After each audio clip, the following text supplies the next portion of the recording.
ഇതാണ് ഇന്ത്യയിലെ most beautiful എയർപോർട്ടിലൊന്നായ കാങ്കറ airport. കഴിഞ്ഞ പ്രാവശ്യം ലീവിന് പോകുമ്പോഴായിരുന്നു ഇത് സംഭവിച്ചത്. ഞാനായിരുന്നു ആദ്യം എയർപോർട്ടിലെത്തിയത്.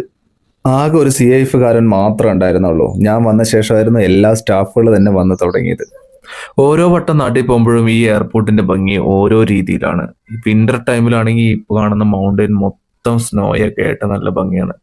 അതേ സമയത്ത് റെയിനിങ് സീസൺ ആണെങ്കിൽ അതിനേക്കാളും ഭംഗിയായിട്ട് തോന്നും നമുക്ക്. ഈ എയർപോർട്ടാണ് ഹിമാചലിലെ ധർമ്മശാലയിൽ സ്ഥിതി ചെയ്യുന്ന കാങ്കറ എയർ. ഇതുപോലെയുള്ള ചെറിയ ഫ്ലൈറ്റുകളെ പറയുന്നതാണ് ATR ഫ്ലൈറ്റ് എന്ന്. ഇന്ത്യയിലെ കൂടുതൽ റിമോട്ട് ഏരിയകളിലെ എയർപോർട്ടിലും അതുപോലെ തന്നെ മൗണ്ടൻ എയർപോർട്ടിലും കുഞ്ഞു ചെറിയ ചെറിയ എയർപോർട്ടിലെല്ലാം കൂടുതലായിട്ട് ഈ ഒരു ഫ്ലൈറ്റ് സർവീസ് ആണ് നടത്തുന്നത്. എയർപോർട്ടിൽ പിന്നെ എല്ലാത്തിനും ഓവർ പ്രൈസ്ഡ് ആണല്ലോ. വെള്ളത്തിന്റെ വില കേട്ട് ഞാൻ ചില സമയത്ത് കുടിവെള്ളമൊക്കെ ഇങ്ങനെ ഡ്രിങ്കിങ് വാട്ടർ എന്നൊക്കെ ഞാൻ പിടിക്കാറുണ്ട്. ഡൽഹി എയർപോർട്ടിൽ വെള്ളത്തിന് കാശ് ലാഭിക്കണമെങ്കിൽ ഇതുപോലെയുള്ള വെൻഡിങ് മെഷീനിൽ നിന്ന് വന്നിട്ട് വെള്ളം നമുക്ക് പർച്ചേസ് ചെയ്യാം. ജസ്റ്റ് എനിക്ക് തോന്നുന്നു 10 to 15 റുപ്പീസ് അത്രയേ ഉള്ളൂ. ഒരു ബോട്ടിൽ ഒരു 250 ml ഒക്കെ കിട്ടും. നാട്ടിലെത്തിയ ആദ്യത്തെ പരിപാടി ബിരിയാണി തിന്നുക എന്നുള്ളതാണ്. നേരെ സൽക്കാരം വെച്ച് പിടിച്ച് സൽക്കാരിൽ നിന്ന് ബിരിയാണി മേടിച്ച് നല്ലൊരു കോക്കനട്ട് ഡെസേർട്ട് മേടിച്ച് കഴിച്ച് നേരെ അങ്കമാലി എയർപോർട്ട് ടു പാലക്കാട്.